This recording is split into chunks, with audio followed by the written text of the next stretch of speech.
ಇವತ್ತು ವೆಡ್ನೆಸ್ಡೇ, ಇವತ್ತಿಂದ cleaning start ಮಾಡೋಣ ಅಂತ. ಆದರೂ ಬೆಳಗ್ಗೆ ಎದ್ದು ವಾಕಿಂಗ್ ಹೋಗಿ ಮನೆಗೆ ಬಂದು ಯೋಗ ಮಾಡಿದೆ.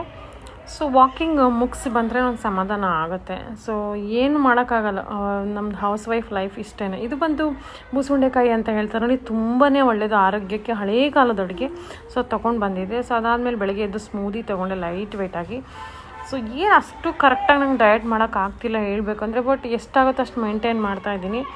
ಆಮೇಲೆ ಕ್ಲೀನಿಂಗ್ ಮಧ್ಯಾಹ್ನ ಸ್ಟಾರ್ಟ್ ಮಾಡಿಕೊಂಡೆ ನೋಡಿ. ಒಂದು ಕಡೆಯಿಂದ ಎಲ್ಲ ತೆಗೆದು ಫಿಲ್ಟ್ರೇಷನ್ ಮಾಡಿ ಎಲ್ಲ ಮಾಡಿ, ಅದು ಬೇಕಾದ್ರೆ ಇಟ್ಕೊಂಡು ಮಧ್ಯೆ ಫ್ರೂಟ್ ತಿನ್ನೋದು, ಹೈಡ್ರೇಷನ್ ಮಾಡ್ಕೊಳ್ಳೋದು, ನೀರು ಕುಡಿತಾ ಆಮೇಲೆ ಕ್ಲೀನ್ ಮಾಡ್ಕೊಂಡು ಒಂದು ರೂಮು ಒಂದೊಂದು ದಿನ ಅಂತ ಟಾರ್ಗೆಟ್ ಇಟ್ಕೊಂಡಿದ್ದೀನಿ.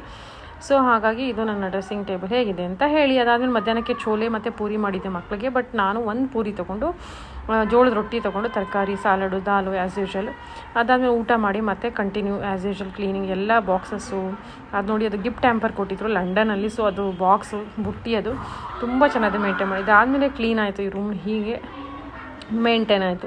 ಮಕ್ಕಳಿರೋ ಮನೇಲಿ ನಾವು ಎಷ್ಟು ಕ್ಲೀನ್ ಮಾಡಿದ್ರು ಅಷ್ಟೇ. ಅದಾದಮೇಲೆ ಈವ್ನಿಂಗಿಗೆ ಫ್ರೂಟ್ ಟೈಮ್. ಅದಾದಮೇಲೆ ಸ್ವಲ್ಪ ಟೀ ಬೇಕೇ ಆಯಿತು, ಯಾಕೆಂದರೆ ತುಂಬ ಟಯರ್ಡ್ ಆಗಿತ್ತು. ಸೊ ಸ್ವಲ್ಪ ಟೀ ಕುಡಿದೆ. ಅದಾದಮೇಲೆ ಡ್ರೈ ಫ್ರೂಟ್ಸ್ ತಿನ್ಕೊಂಡು ಮತ್ತೆ ಜಿಮ್ಮಿಗೆ ಹೋದೆ. ನನಗೆ ಜಿಮ್ ಸ್ಕಿಪ್ ಮಾಡೋಕ್ಕೆ ಇಷ್ಟನೇ ಇಲ್ಲ. ಸೊ ಅದಾದಮೇಲೆ ಬರ್ತಾ ಎಳ್ನೀರು ಕುಡಿದು ಮನೆಗೆ ಬಂದು ಟೊಮೆಟೊ ಸೂಪ್ ಮಾಡ್ಕೊಂಡು ಕುಡಿದು ನನ್ನ ಡೇನ ಎಂಡ್ ಮಾಡಿದೆ. ಪ್ಲೀಸ್ ಎಲ್ರಿಗೂ ಇಷ್ಟ ಆದರೆ ಲೈಕ್ ಮಾಡಿ, ಕಾಮೆಂಟ್ ಮಾಡಿ.